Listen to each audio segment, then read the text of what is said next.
जय हिंद मित्रों, मैं हूं क्रांतिवीर पत्रकार बदन लाहौरिया।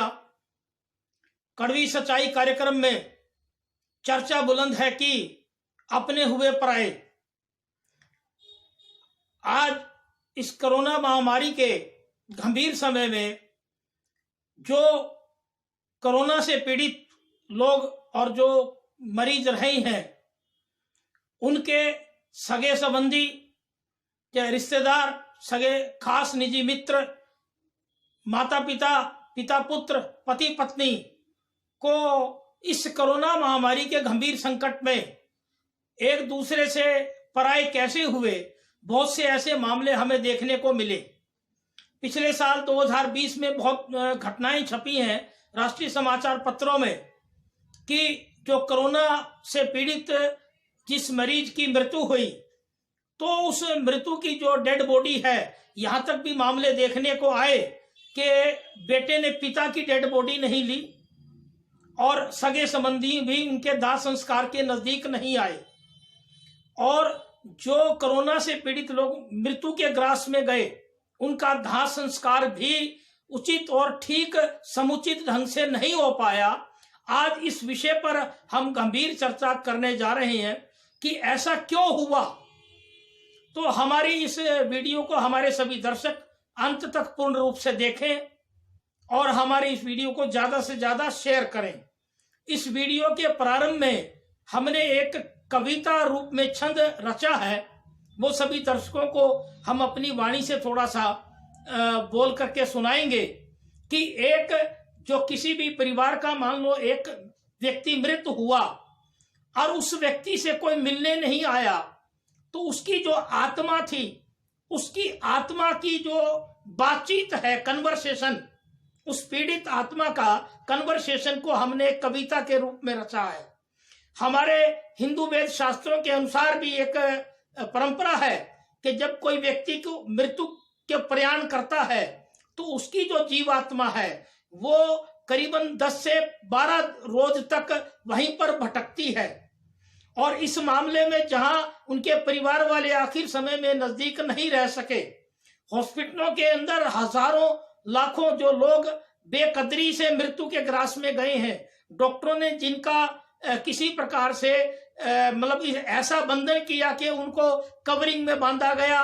और यहां तक भी देखने के मामले आए अस्पतालों के अंदर कि जो मृत्यु को जब पहुंचे कोरोना पीड़ित पेशेंट, तो उनको किट के अंदर बांध करके और ऊपर नीचे घेरा गया, बेकदरी से घेरा गया, यहां तक कि उनको ठोकरों से भी ठुकरा करके और वैन में लाद करके शमशान घाट में भेजा गया। और वहां भी परिवार वाले नजदीक नहीं आए, इस डर और भय से कि हमें कोरोना खा जाएगा।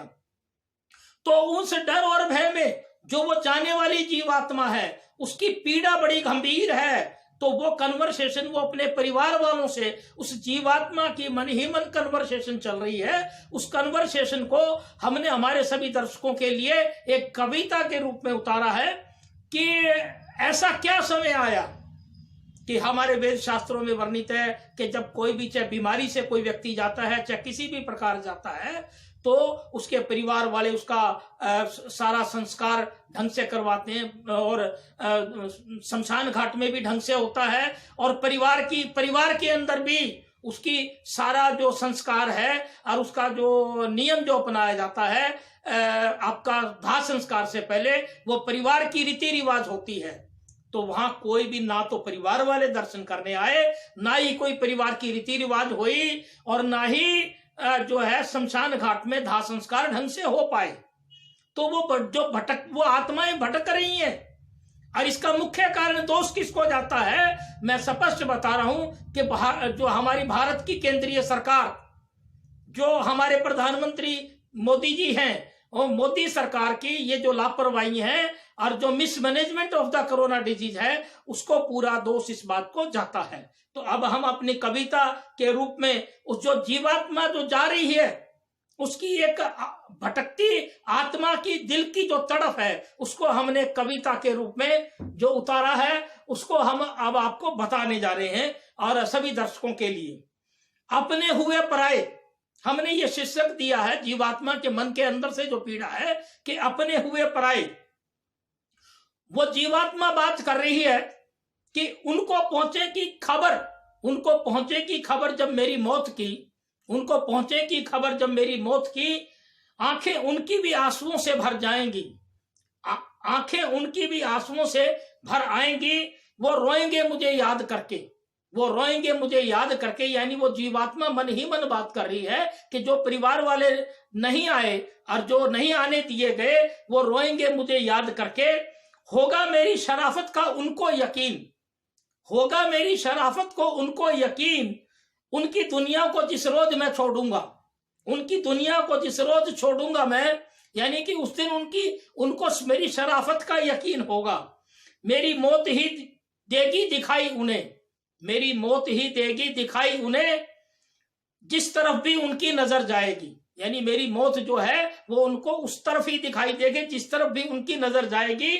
इधर लाश पर मेरी मातम पसरा है, इधर लाश पर मेरी मातम है पसरा, उधर जश्न मन रहा है।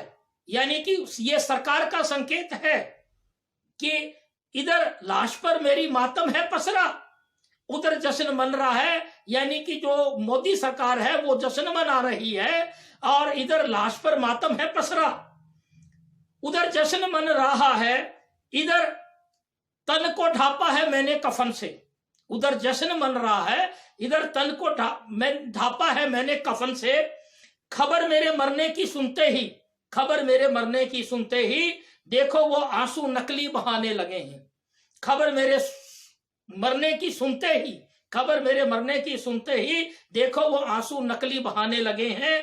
सफर आखिरी है दोस्तों, वो जीवात्मा बोल रही है अपने मन से कि अपने दोस्तों को याद करते हुए कि सफर आखिरी है दोस्तों, कोई उनसे कह दो, यानी परिवार वालों से, सफर आखिरी है दोस्तों, कोई उनसे कह दो। जनाजा मेरा सब उठाने लगे हैं, जनाजा मेरा सब उठाने लगे हैं, मगर वो ना आए मैयत पे मेरी। यहाँ ये उर्दू लफ्ज है मैयत, यानी कि जो शव यात्रा निकलती है जब सबको संस्कार के लिए ले जाते हैं, मगर वो ना आए मैयत पे मेरी। लो हम अब दुनिया से जाने लगे हैं, लो हम अब दुनिया से जाने लगे हैं।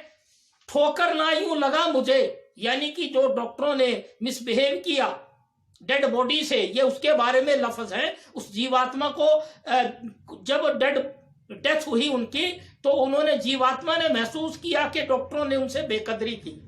ठोकर ना यूं लगा मुझे, पत्थर नहीं हूं मैं, पत्थर नहीं हूं मैं, इसी समाज का इंसान हूं मैं, जानवर नहीं हूं मैं। यानी कि जीवात्मा कह रही है कि मैं इसी समाज का इंसान हूं, जानवर नहीं हूं मैं।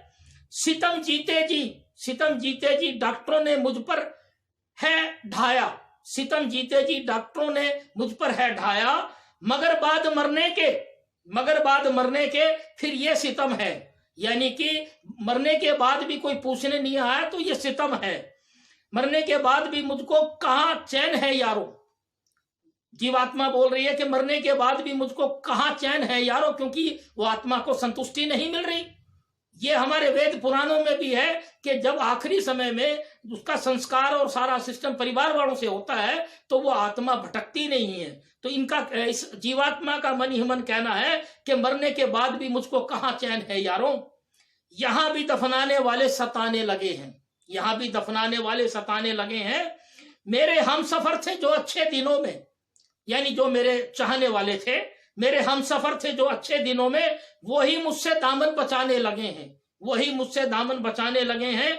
दिल की धड़कन भी रुक रुक के देगी आवाज, दिल की धड़कन भी रुक रुक के देगी आवाज, मेरी आवाज गूंजेगी बन के बुलंद सदा।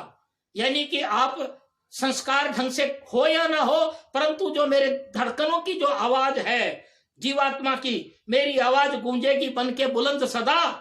बैठे रोएंगे वो अपनी दहलीज पर, बैठे रोएंगे वो अपनी दहलीज पर, जब मेरी मैयत गुजर जाएगी, यानी जब शव यात्रा गुजर जाएगी, जब मेरी मैयत गुजर जाएगी, रीत दुनिया की आखिर निभाएंगे वो। यानी कि दुनिया की रीत तो उनको निभानी पड़ेगी मेरी मैयत के बाद, कि रीत दुनिया की आखिर निभाएंगे वो। आंसू टपकेंगे बेहाल हो जाएंगे वो, आंसू टपकेंगे बेहाल हो जाएंगे वो, होके बेहाल आखिर गिरेंगे वो, होके बेहाल आखिर गिरेंगे वो, जब मेरी मैयत कब्र में दफना दी जाएगी। यानी कि जब मेरी मैयत कब्र में दफना दी जाएगी, ये उर्दू लफ्ज है, इसको कोई दूसरे लहजे से ना समझे। उर्दू लफ्जों के अंदर ये शायर ने जो लिखी उसको हमने आगे फॉरवर्ड किया कि जब मेरी मैयत कब्र में दफना दी जाएगी, अब कब्र पे वो आंसू बहाने आए हैं, यानी कि परिवार वाले, रिश्तेदार वाले आखिर के अंदर जब आए तो इनका ये एक संवेदना है जीवात्मा की। अब कब्र पर वो आंसू बहाने आए हैं, मुझको दफना करके वो जब वापस जाएंगे, मुझको दफना करके जब वो वापस जाएंगे, रोएंगे मुझे याद कर करके, रोएंगे मुझे याद कर करके। तो मित्रों, ये एक जीवात्मा की, तड़पती हुई जीवात्मा की जो संवेदना है, वो हमने कुछ चंद शब्दों में एक शायर के रूपी हमने ये छंद संकलित किए हैं। तो उसके शब्दों में हमने सभी दर्शकों को ये उन्हें जो घटनाएं घटी हैं हमारी इस कोरोना पीरियड में के समय, उनकी घटनाओं की एक संवेदना बताने की कोशिश की है सभी दर्शकों के लिए। तो इस पे हम थोड़ा सा विस्तार से और चर्चा कर लेते हैं कि इस वक्त जो कोरोना महामारी में जो हमारे दाह संस्कार की और जो लोग जो मृत्यु हुई हैं उनकी किस प्रकार से बेकदरी की गई, ये पूरे हिंदुस्तान की जनता के समक्ष है। बहुत से राष्ट्रीय समाचार पत्रों में छपी हैं, परंतु हमारी भारत की सरकार और प्रधानमंत्री नरेंद्र मोदी की आंखों में कहीं भी इस बात की संवेदना नहीं है। वो अपना राजनीतिक कुल्लू सीधा करने पर लगे हुए, देश की उनकी आरएसएस की सभी संस्थाएं और सभी संगठन भिन्न भिन्न कार्यक्रमों में बिजी हैं। आज मान लो कोरोना पीरियड समाप्ति की हो रहा है, परंतु अंदेशा अब भी है कि जो भारत सरकार, मोदी सरकार का जो मिसमैनेजमेंट हुआ और जिस प्रकार से मरने वाले लोगों की डेड बॉडी के साथ मिसबिहेव किया गया, वो इस देश में कल्पना से भी बाहर है। इस देश के अंदर वो उदाहरण है जिसको हम गंगा मां मानते हैं। हजारों जो शव गंगा के अंदर तैरते हुए पाए, परंतु इन्होंने, भारत की सरकार ने, मोदी सरकार ने और उत्तर प्रदेश की योगी सरकार ने उस पर लिपापोती करनी चाहिए। तो जब एक बात बताइए बंधुओं कि जो इस प्रकार का जब सिस्टम चला कोरोना के अंदर, तो वो जीवात्माओं के साथ क्या होगा, ये कभी सोचा मोदी सरकार ने?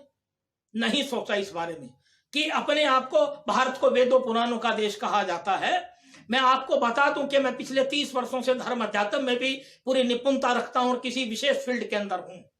वेद पुराणों में वर्णित है, हमारा गरुड़ पुराण भी इसी बात का भरा कि जो मृत व्यक्ति है उनकी आत्माओं को जब तक शांति नहीं मिलेगी तो वो भटकती रहेंगी। आज वही कारण है, उन भटकती हुई आत्माओं का मोदी सरकार को पूरा पूरा श्राप है। किसी भी प्रकार से उनका संतुष्टि भरा जो दाह संस्कार नहीं हुआ। बहुत सी बॉडी को ऐसी पटका गया, उठा पटक किया गया। ये हजारों खबरें ऐसी राष्ट्रीय समाचार पत्रों में छपी हैं। तो इस हमारी एक जीवात्मा की पीड़ा के माध्यम से आज हम सभी दर्शकों को ये बता रही हैं कि ये जो कोरोना का भारत के अंदर मिसमैनेजमेंट हुआ है, जो मृत्यु को ग्रास पहुंचे, उनके परिवार कैसे संतुष्ट होंगे, ये प्रधानमंत्री मोदी से हम जवाब लेना चाहते हैं। वो अपने आप को एक हिंदू संस्कृति के प्रवर्तक कहते हैं। तो मैं पूछना चाहता हूं आरएसएस के लोगों से, क्या हिंदू संस्कृति के अंदर यह विधान है? क्या आपकी सरकार, गवर्नमेंट ये विधान नहीं बना सकती थी? आपके पास सारा बेइंताज टोटल मैनेजमेंट था और बहुत बड़ी व्यवस्था थी आपके पास, तो यहां चूक क्यों करी आपने? जाने वाले परिवारों के लोगों की सदगति, आत्माओं की सदगति नहीं, तो वो आत्माएं भटकेगी। और एक बात सुन लो प्रधानमंत्री नरेंद्र मोदी, आज हमारे इस चैनल के माध्यम से, कि उन भटकती हुई आत्माओं से आप राजनीतिक तौर पे बंगाल की भूमि हारे हैं और उन भटकती हुई आत्माओं की वजह से ही आप आने वाले सभी चुनाव हारेंगे। ये हम अपने अनुभव से और देश की इन पीड़ा से और इन जीवात्माओं की पीड़ा से यह बात कह रहे हैं हमारे इस चैनल एलएमएल जनता के माध्यम से, कि ये जो लाखों की संख्या में भटकती हुई आत्माएं हैं, इनको संतुष्टि नहीं हुई, इनका दाह संस्कार ठीक नहीं हुआ। इन भटकती आत्माओं का आपकी सरकार को पूरा पूरा श्राप है, क्योंकि आपने कोरोना से मृत्यु पे राजनीति करी और घटिया से घटिया आपने चुनाव में शब्द बोले। तो ये भटकती हुई आत्माएं आपका कार्यकलाप, आपका क्रियाकलाप सब कुछ देख रही थी। आप बहुत बड़े घमंड में थे प्रधानमंत्री जी, हमें यह कहने में गुरेज नहीं है कि भारतीय संस्कृति, भारतीय धर्म परंपरा और दाह संस्कार की रीति रूप सबका आपने उल्लंघन किया, सबका उल्लंघन किया। इन भटकती हुई आत्माओं की आवाज है जो पाताल से लेकर आकाश तक गूंजेगी। ये आखिर में हमारे इस चैनल के माध्यम से हमारे सभी दर्शकों के लिए कह रहा हूं कि इस वीडियो को ज्यादा से ज्यादा शेयर करें और ज्यादा से ज्यादा लोगों के पास पहुंचाएं। जय हिंद, वंदे मातरम।